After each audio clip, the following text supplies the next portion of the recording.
Welcome back to the summit. For cities large and small, the cloud has become more than just empowering. It has become mission critical. What happens when a city as massive as Los Angeles puts cloud-based technologies at the core of its digital strategy? We're about to find out. From the City of Los Angeles, Government Technology's #1 digital city winner for the second year, please welcome CIO Ted Ross. Welcome to the summit from LA, Ted. Hello from Los Angeles. And also joining me in the studio is Ted's Microsoft partner. Please welcome technology specialist Stephen Reese. Thanks for being here, Stephen. Thank you. It's great to be here. And we'll start with our first poll of the summit. Let's take a look. How have your citizen requests changed over the past 5 years? There's the poll. Have more been arriving via the web? Has there been more text, more social media, and alternative methods? Or haven't changed at all? Weigh in right now and we'll share the results in just a few moments. So Ted, I want to go back to you. Congratulations, first of all, on your second win. That is amazing. How do you think LA won again? What is your secret? Well, it's always a great question. What's our secret sauce? And in a city with over 4 million residents spread across 469 square miles, I think digital is the essential way for us to truly engage our residents. You know, around 80% of LA residents own a smartphone. Gone are the days when you could bring everyone together into one big town hall. We have to engage them where they are. We have to engage them on platforms they have available. We have to engage them digitally. So we work very hard to make our services more and more online. We interconnect them together. And if you would have probably asked me if I were to summarize our digital strategy into a few key points, I'd say #1, we need to completely reinvent the customer experience. Digital gives us so many capabilities to be able to do that. Secondly, I think it's extremely important for us to seize digital opportunities. There's a window of opportunity sometimes in which you can really strike and the opportunity's hot. And on the third side, it's to empower our employees. It's the City of Los Angeles IT employees who often have the very best ideas. They're working in the field. They work closest with our customers. And if we could simply give them the capabilities, the tools, and the training that they need, they could actually do great things. So we found that to be a very important component of our digital strategy. It sounds like you're saying, I mean, you want your employees to do more, but the expectation from the people living in Los Angeles are so much higher than they used to be, right? And so how do you meet those needs, though, when technology is changing so fast? How do you come up with that strategy that's going to be good now and later? Well, you know, there's that common expression they call it the Amazon effect. They expect their city government to be like ordering something off of Amazon, and that's a tough act to follow. But I think some of the fundamental roles and the fundamental capabilities really aren't any different. As my colleagues know, we are in a world in which there's limitless opportunity, but there's very limited resources. So I think it causes us to strive to have more of a culture of innovation and experimentation. It requires us to focus in on some of the core fundamental items. It will involve proofs of concept. It will involve trying out different technologies, different emerging technologies, and dibbling and dabbling in various areas until we find something that's a recipe that maybe works right. A good example of that is something earlier this year where we used a Microsoft Cortana chatbot that we affectionately call CHIP. It stands for the City Hall Internet Personality. I love that, CHIP. So I want you to jump in on this conversation too, Stephen. The chatbot is important because in the past, you know, citizens would either call up on the phone and then wait 15 minutes, or they'd have to scroll through, you know, a website they would have to navigate through and go, gosh, which department is it in, whatever. How does this make things better? So interestingly enough, in working with the city, what we found is that it's changed a whole disposition. We'll talk a little bit about the culture in a few minutes, but from an engagement perspective, there are people doing those repetitive processes, taking that same phone call over and over again, and that was really what drove our initial engagement to talk about how do we solve this problem? How do we give those resources back to the city? As Ted mentioned, they have a limited amount of resources, and so we want to make sure we capture the essence of the innovation of those resources and focus on the mundane processes being run through automation and technology to be able to solve for that. So you could say, hey, Chip, call up the garbage department, or, you know, when's my garbage going to be picked up? And it'll answer it like that? That's the plan, right? The plan is to really make Chip that interface with the city, and we've talked about this a lot, is that The way people do things today is a lot different. As Ted mentioned, bringing the technology where the citizen resides or where they want it to take place. If I need to report a pothole, I want that process to be taking a picture of the pothole, sending that picture off, and getting a response back that either the city knows about it or they appreciate me reporting it and want to know if I want to know when it's corrected. And I'm on my way 30 seconds later. And today, that's not a reality in any place that we see, but that's kind of the North Star we're working towards, is how do we automate and bring all of those services out to the citizen? And wouldn't it be cool if you could just take a picture of the pothole and not even have to say it's on the corner of Main and 2nd? It'll just automatically know that because of the picture, Well, right? that's the magic of the cloud for us to be able to allow for that. All of that information is already there. The phone has GPS coordinates. The image has GPS coordinates. We can track down the location of that object very quickly, or that pothole very quickly. And so that is the point, is again, we want to move smooth, we want to move fast, and we want to allow people to get back to living their lives, but be able to participate in the government services that are available to them as well. All right, we have some results now from the poll that we had mentioned. The poll question was, how have your citizen requests changed over the last 5 years? And the most popular answer is more text, social media, and alternative methods. 45% are saying that, although it's pretty close second is more are arriving via the web. Is that what you're seeing, Stephen and Ted? Is that pretty true to your experience? Ted? We're seeing it across every different type of channel.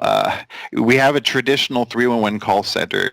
As Stephen was describing, you go back far enough, someone had to go to a city facility to make a request. And then you moved some forward and people picked up the phone, they made a call. Then there was, of course, the advent of the web. And then, of course, we have our mobile app. But we're moving more and more into a world in which people have devices in their living rooms and people want to have the conversation on their time. They want to make the conversation at 2 a.m., 3 a.m. It really has to center around their demands and their expectations.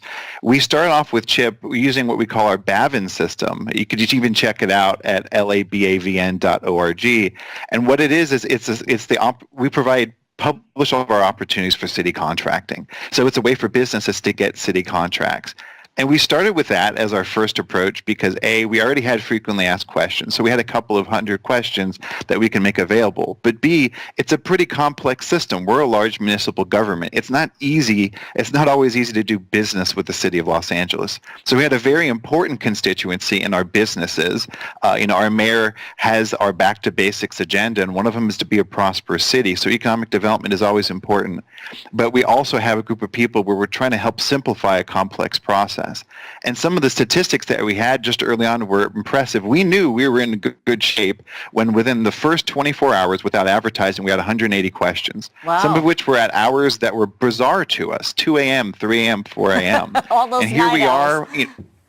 All those night owls. Here we are 13,000 questions later, and we are delivering tremendous benefits to the business stakeholders as well as the staff who have to support the system and manually ask the questions that Chip is now answering. So I just want to point out real quick that any URLs that are mentioned on this show, like Ted just did, that will be on our resources tab. So look for that. But Ted, going back to Chip, I know that a lot of people and a lot of CIOs have the concern that, technology solutions can be expensive and sometimes they can take a long time. Was that a concern? Well, I'm an old-fashioned ERP guy, so I know big, expensive systems that take multiple years to realize value. And that was in no wise the case for this. It was a couple of staff, took a few days of training, and leveraging the cloud, we had a working chatbot. So we've certainly been building out on it and refining it. I think that's one of the greatest strengths of Chip is that if someone asks a question and if it feels that less than 50% confident in the answer, then it gives us a notification. And every day we can go ahead and load questions. Where we started with 200 questions, we now have over 1,200.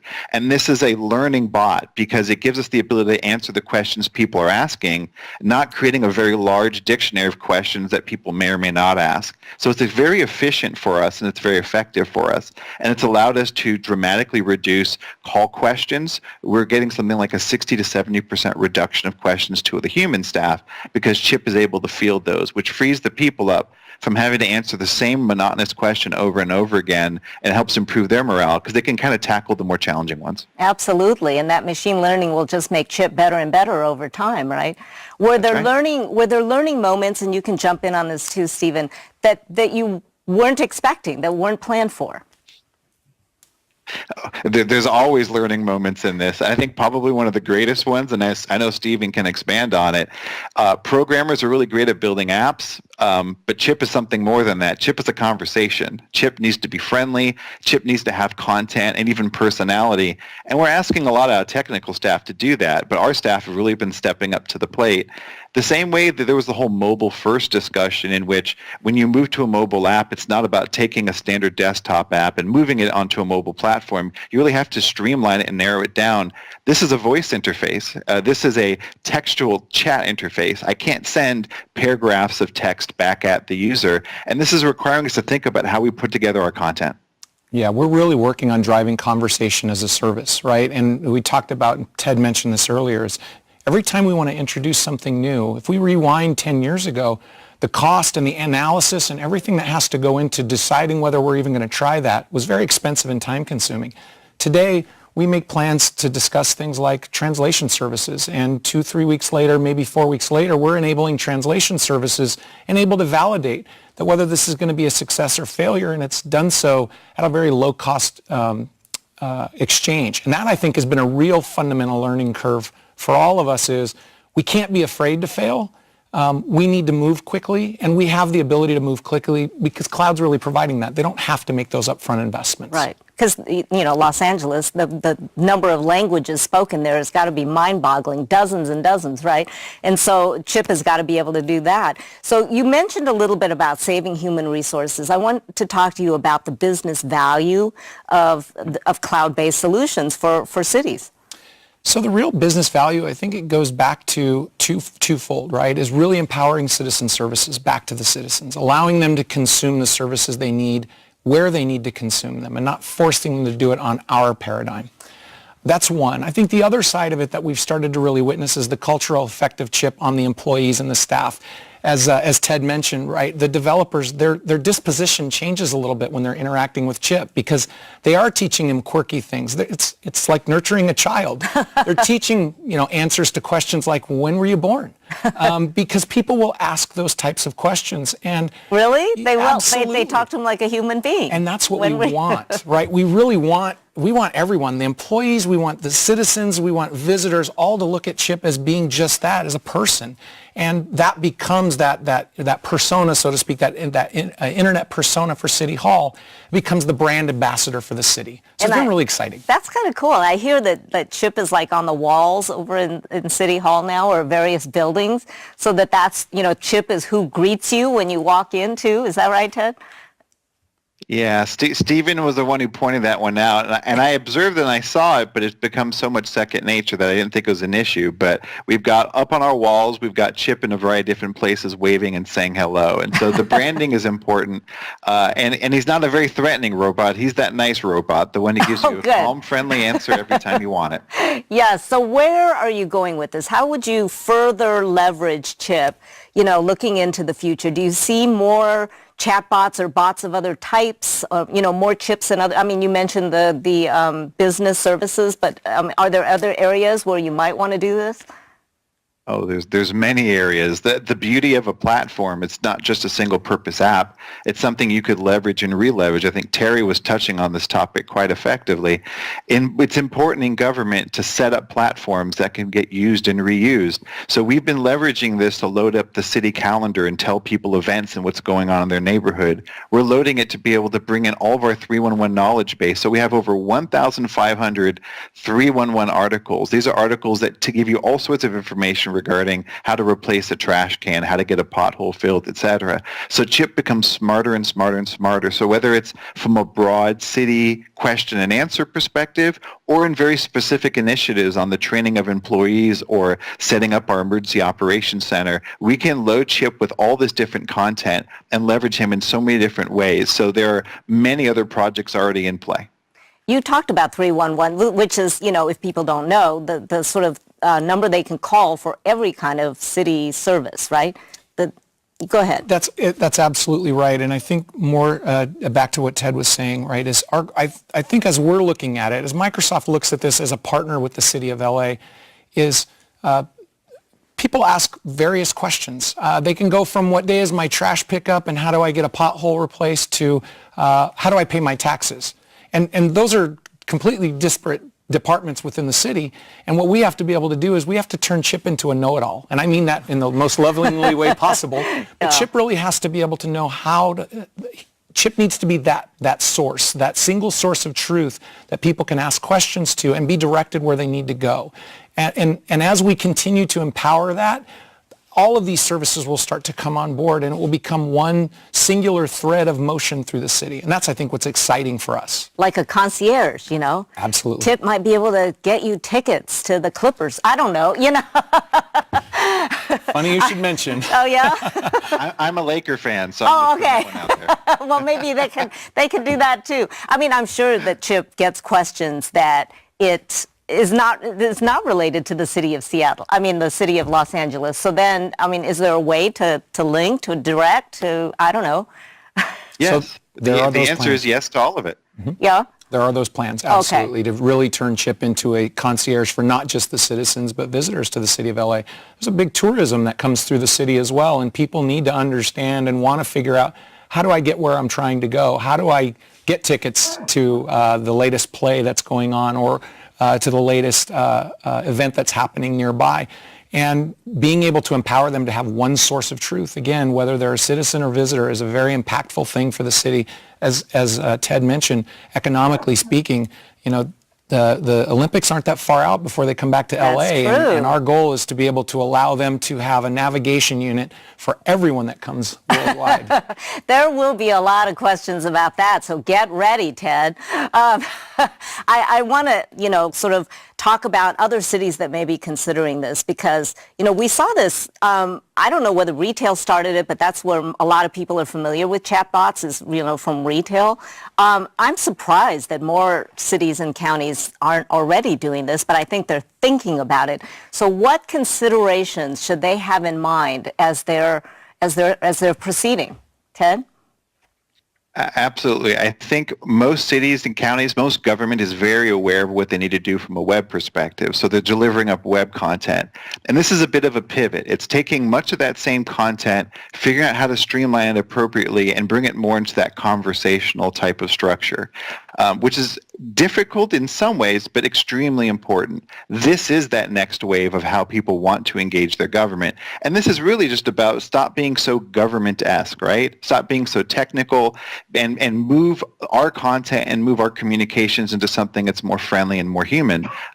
Ultimately, the creation of chatbots and the creation of virtual digital assistants is actually less about robotics and more about humanity. We just need to communicate in a human way, but leverage these tools to be able to deliver it anytime, anywhere. How about any pitfalls or challenges that cities might not, and cities and other organizations might not have considered? What should they be aware of? Well, first and foremost, I think proofs of concept and trying things out, try before you buy, is really an important component.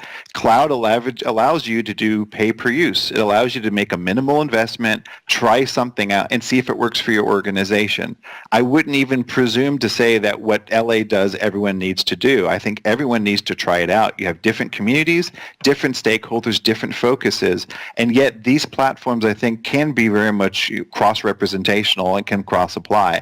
So try before you buy, start off small, build on it. If you have success, reward it and go after it. If you're not showing success, cut away, move to something else. I think very much innovation and experimentation is the source of the digital transformation for government. One thing I would add on to that, right? I think one of the things that has really helped us with the success at the City of LA is the City of LA is not going through a digital transformation. They're going through their digital transformation. And what I've recognized is if you've seen one digital transformation, you've seen one. Every transformation is different. Every path is different for every city. And so finding that initial challenge that really has to be dealt with and empower people to test different theories to accomplish that and allow them to collaborate with one another. That's really, I think, what's driven a lot of the success that we've seen so far with some of these more advanced and innovative workloads at the city. Yeah, I love that culture of creativity that you mentioned, Ted, the ability to let ideas percolate from the bottom, and some may fail. I mean, not everyone is going to be a hit, right? What's next? I mean, what else are you nurturing that might be coming up, Ted? Well, we love the idea of the shift to make it good language translations. We've already gotten that implemented. We're moving more into the use of the Cortana app, so we have the voice activation and that back and forth conversation. We're spreading our content, so we're capturing the 311 city service requests. We're capturing employee training types of events, so we're bringing a lot of content into it. And more we're pushing CHIP into a more visible area. Of course, we have to make sure we have the right kinds of answers to questions, because we don't want to have a frustrating experience for our users. And so really we're just expanding and growing, and we're kind of letting the data and letting usage steer where we need to go with it. Sure. And you know, some employees might go, you're just making more work for us. But I mean, that's their job, number one. But also, this is how things are going, right? Right. It's not about making more work for them. It's about making the right work for them, right? It's about things that really allow them to have a true impact on the other side, at the citizen level, the people that they're really there and paid by at the end of the day. And I believe that if we can continue to drive that, not more work, but the right work, I think, again, that's back to that culture, is people get excited when they know they're really making a difference. When they're answering the same phone call and same question over and over again and can't relate to how that affects the citizen, that's where it starts to have a negative connotation to it. Sure. And have you gotten any direct feedback from, you know, citizens of LA saying either we love CHIP or, hey, make CHIP do this or whatever? Yes, I actually have. And so in that 13,000 or so questions, we tend to get a lot of feedback and input to, as we call it, the quote-unquote humans. We've seen, to Stephen's point, we've seen about a 70% reduction in questions to the human beings because CHIP has been able to field them. And the more and more that we're able to load it in, the more we can handle some of the more complex ones. And to Stephen's point, when people go into governments, they go in to make a difference. And when people go into technology, they want to be able to use emerging technologies and do cool things. Our ability even to simply recruit hinges heavily upon our ability to leverage these types of tools. It needs to be cool to go to work. And so more and more, whether you're working in infrastructure, application, help desk, public safety, you name it, we work very hard for our organization, which is a very proud and professional organization, to enjoy what they do. Wow, that's a really good point. I hadn't thought about like the HR component and just recruiting. They all interact with CHIP, I'm sure, and can see that, but also, you know, know that there are ways that their job is going to change and become better. Well, and when hires are coming out of college today, right, and we recruit them into the city, a lot of the innovation that Cloud and Microsoft works to bring to the city is to allow them to put their hands on things they wouldn't normally do. And so part of my responsibility to the city as that is to make sure that we're continuing to introduce all of these new and great services that can be delivered because cloud technology empowers that service to be provided for them. It's not something they need to build anymore. And again, when I meet with the teams, I see a real excitement in the things that they're doing. We just recently ran a hack fest at the city and county. And some of the innovation that came from those teams in just probably 6 hours of actual time at the keyboard was unbelievable. What's happened from that now is we're starting to create a collaborative community between the city and other agencies, county and city in the area. They're going to start sharing code and move fast together. And those are the types of things where if we can empower that and enable that, then citizen services are going to get better everywhere. The boat will rise together. That would be really exciting. I mean, these are exciting times you guys are talking about. Thank you so much, gentlemen. I really appreciate you being on the summit, and great to hear your stories, Ted. Good luck, and have fun at the Olympics, okay? My pleasure. All right. Thank you, Stephen. Thank you.